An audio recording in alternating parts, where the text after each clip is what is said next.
प्रिय मित्रों, आप सभी को नमस्कार। अटल अनुसंधान अकेडमी यूट्यूब चैनल में आप सभी का हार्दिक स्वागत है। मित्रों, आज की इस वीडियो में ओपीएस यानी पुरानी पेंशन योजना बहाली से संबंधित एक महत्वपूर्ण अपडेट को लेकर के आपके समक्ष उपस्थित हुआ हूं। मित्रों, उत्तर प्रदेश सरकार द्वारा एक निर्णय लिया गया है और इस निर्णय में यह कहा गया है कि 28 मार्च 2005 के बाद कार्यभार ग्रहण करने वाले ऐसे कर्मचारियों को जिनका विज्ञापन 28 मार्च 2005 के पहले जारी हुआ है, इनको ओपीएस चुनने का अधिकार दिया जाएगा। तो मित्रों, ये डेट आपको याद रखना है, 28 मार्च 2005।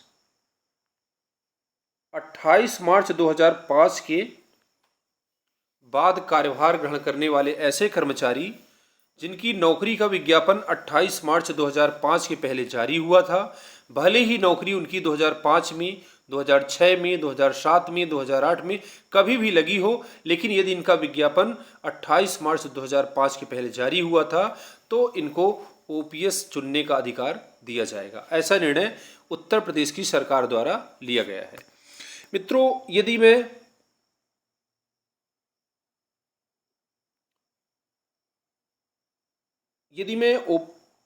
एनपीएस की बात करूं तो केंद्र सरकार द्वारा 1 जनवरी 2004 से 1 जनवरी 2004 से संपूर्ण भारत में राष्ट्रीय पेंशन प्रणाली यानी एनपीएस की शुरुआत की गई थी। तो 1 जनवरी 2004 को राष्ट्रीय पेंशन प्रणाली की शुरुआत की गई और केंद्र सरकार की इस राष्ट्रीय पेंशन प्रणाली के अनुपालन में उत्तर प्रदेश सरकार द्वारा 28 मार्च 2005 को एक अधिसूचना जारी की गई। 28 मार्च 2005 को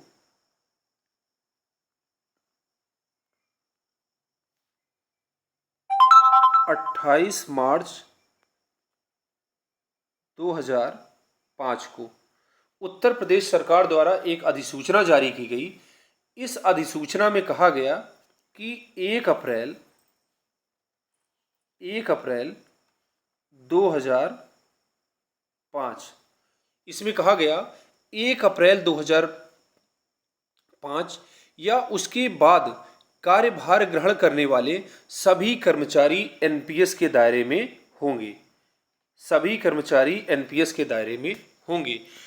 तो मित्रों, यहाँ पर एक समस्या थी उन कर्मचारियों के साथ जिनकी नौकरी का विज्ञापन तो अधिसूचना यानी 28 मार्च 2005 के पहले जारी हुआ था, लेकिन अनेक कारणों से नौकरी उनकी देर में लगी या फिर 2-4 साल विज्ञापन में लग गए। तो ऐसे कर्मचारियों की क्या गलती थी? वो तो सरकार की कमियों की वजह से, सरकार की योजनाओं की वजह से सरकार नौकरी लेट में देती है, तो इसमें कर्मचारियों की तरफ से कोई प्रॉब्लम नहीं थी। तो एक कर्मचारी कोर्ट चले गए और कोर्ट ने आदेश दिया कि ऐसे कर्मचारियों को एनपीएस के दायरे से हटा करके ओपीएस के दायरे में लाए गए। तो माननीय सुप्रीम कोर्ट के आदेश के अनुपालन में उत्तर प्रदेश सरकार ने ये निर्णय लिया है कि अब जो है ऐसे कर्मचारियों को ओपीएस चुनने का अधिकार दिया जाएगा। इसके बाद अगली महत्वपूर्ण तारीख है, ऐसे कर्मचारी 31 अक्टूबर 2024, डेट याद रखिएगा, 31 अक्टूबर 2024 तक चुनाव कर सकते हैं कि उनको एनपीएस चाहिए या फिर ओपीएस। यदि कोई कर्मचारी 31 अक्टूबर 2024 तक ओपीएस का ऑप्शन नहीं चुनता है तो यह समझ लिया जाएगा कि उसको ओपीएस नहीं चाहिए, वो एनपीएस ही लेना चाहता है। तो ऐसे कर्मचारियों को विशेष रूप से ध्यान रखना चाहिए कि 31 अक्टूबर 2024 तक उनको सरकार ऑप्शन देगी कि आप अपने ओपीएस या एनपीएस का चुनाव कर सकते हैं। तो स्वाभाविक है कि कर्मचारी ओपीएस का चुनाव करेंगे। तो ये महत्वपूर्ण बात थी। ऐसे कर्मचारी जिनको ओपीएस के दायरे में लाया गया है और ऐसे कर्मचारियों से ये डेट जो है छूट न जाए, तो आप सभी का दायित्व है, आप सभी का कर्तव्य है ऐसे कर्मचारियों को, अपने सरकारी कर्मचारी बंधुओं को ये सूचना प्रेषित कर देना चाहिए, सभी तक भेज देना चाहिए, ताकि वो वीडियो को देख सकें और अपना जो है ऑप्शन भी चुन सकें। इसके बाद क्या किया जाएगा, जो भी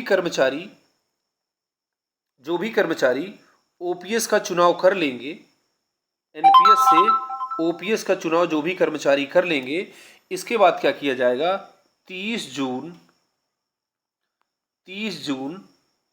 2025 से इनके एनपीएस खातों को, एनपीएस खातों को क्या किया जाएगा, बंद कर दिया जाएगा और जो भी पैसा है वह सब जो है ओपीएस में आ जाएगा।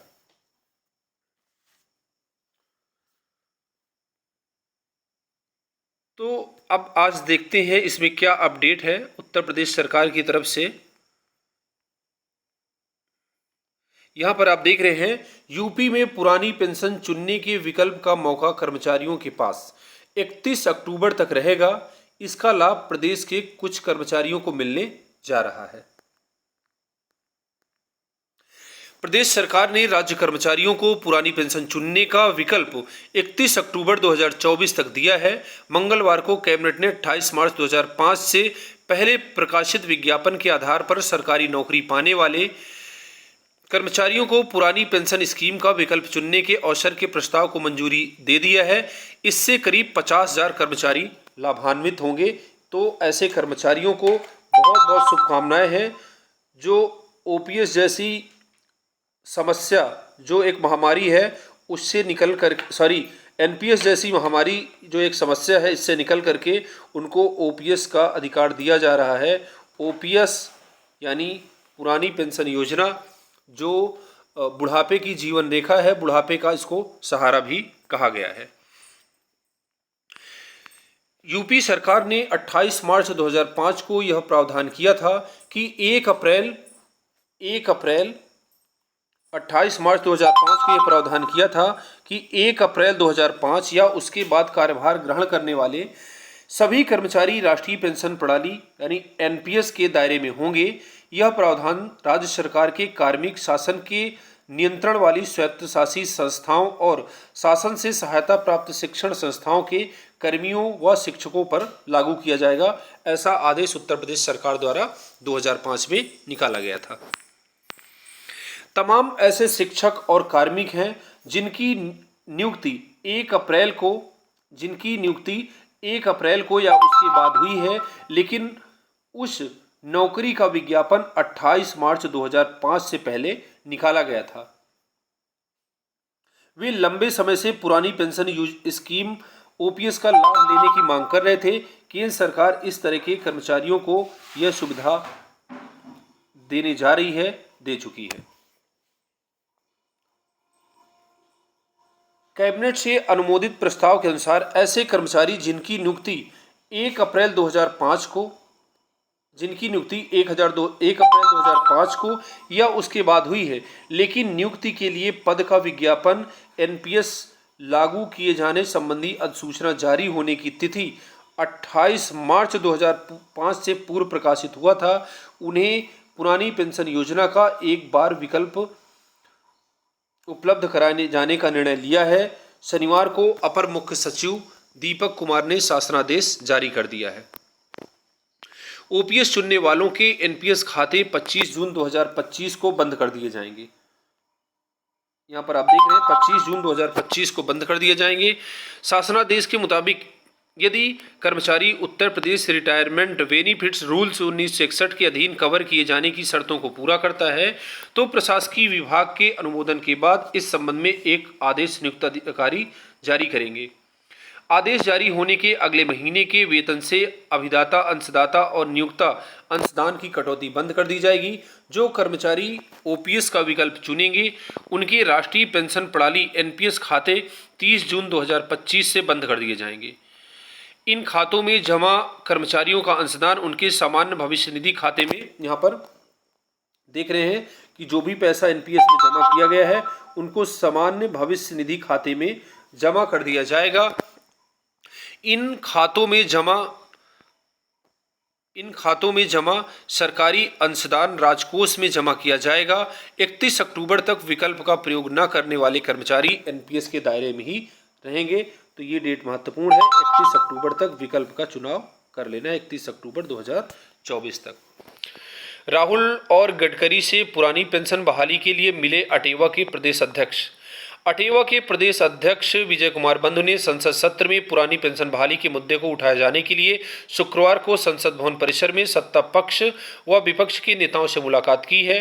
विजय बंधु ने केंद्रीय मंत्री नितिन गडकरी, चिराग पासवान, राज्यसभा सांसद दिनेश शर्मा, सांसद जगदम्बिका पाल, कांग्रेस सांसद व लोकसभा में नेता प्रतिपक्ष राहुल गांधी, सांसद प्रमोद तिवारी, उज्जवल रमण सिंह, राकेश राठौर, आप सांसद संजय सिंह से मुलाकात की। इसके माध्यम से उन्होंने पुरानी पेंशन बहाल करने व निजीकरण समाप्त करने का मुद्दा संसद में उठाए जाने की मांग की है।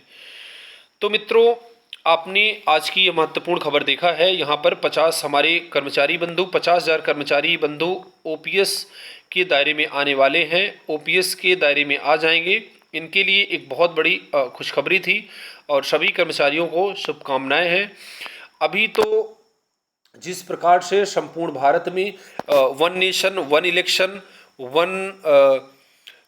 वन राशन कार्ड जैसी योजनाएं चल रही हैं, तो इसी तरह से संपूर्ण भारत में, चाहे वो केंद्र का कर्मचारी हो, चाहे राज्य का हो, उत्तर प्रदेश, मध्य प्रदेश, बिहार, छत्तीसगढ़, भारत के किसी भी राज्य का हो या फिर केंद्र का, सभी को एक समान पेंशन का अधिकार भी दिया जाना चाहिए। और हर हाल में, किसी भी हाल में एनपीएस को ख़त्म करके सभी कर्मचारियों को ओपीएस के दायरे में लाया जाए। ओपीएस से बढ़कर के कोई योजना नहीं है और बुढ़ापे का सहारा ओपीएस है। आप मित्रों जान रहे हैं कि ओल्ड एज होम की कॉन्सेप्ट जो फॉरेन में है, विदेशों में है, कि माँ बाप के बुढ़े होने के बाद जो है उनके बच्चे उनको जो है बेसहारा रोड पर छोड़ देते हैं, क्योंकि उनके पास जो है पैसे नहीं होते हैं। किंतु यदि उनको पर्याप्त मात्रा में पेंशन मिलती है तो उनका स्वागत सत्कार होता रहता है, सेवा भी होती है। तो अब भारतीय शिक्षा व्यवस्था की यदि बात करें तो भारत की शिक्षा व्यवस्था ऐसी है कि 35 से 40 साल तक नौकरी प्राप्त करने में लग जाते हैं और बेरोजगारी का दौर 40 साल तक वैसे भी रहता है। इसके बाद 40 से 60 साल मतलब 20 साल तक के लिए नौकरी होती है। इसके बाद कर्मचारियों को बेरोजगारी का डर सताता रहता है। तो ऐसी स्थिति और परिस्थिति में कर्मचारी या तो अपने खर्च पूरे करे, पारिवारिक खर्च को पूरा करे, और या फिर उनको इकट्ठा करके अपने बुढ़ापे के लिए रखे। तो इन सभी कर्मचारियों की यही एक महत्वपूर्ण समस्या है। इस समस्या को ध्यान में रखते हुए सरकार को सोचना चाहिए, बहुत हो चुका है, और किसी भी हाल में ओपीएस लागू करना चाहिए। एनपीएस में संशोधन अग्निवीर योजना की तरह के संशोधन नहीं होना चाहिए कि 4 साल के लिए अग्निवीर योजना लागू की गई थी, अब उसको बढ़ा करके 7 साल कर दिए गए। इस तरह के लॉलीपॉप का कोई मतलब नहीं है और किसी भी प्रकार के कोई संशोधन की आवश्यकता नहीं है। सीधी सीधी एक बात है, ओपीएस लागू करो। तो मित्रों आज के लिए बस इतना ही, मिलते हैं नेक्स्ट वीडियो में। पूरा वीडियो देखने के लिए बहुत बहुत सा धन्यवाद। यदि वीडियो आपको अच्छा लगा हो, यदि जानकारी आपको अच्छी लगी हो, तो अधिक से अधिक लोगों के बीच में शेयर करें ताकि संपूर्ण भारत में इस मैसेज को फैलाया जाए और सरकारों पर दबाव बना करके, मुख्य रूप से केंद्र सरकार पर दबाव बना करके कर्मचारियों के हित में ये कदम उठाया जाए और किसी भी हाल में ओपीएस यानी पुरानी पेंशन योजना को लागू कराया जाए। धन्यवाद।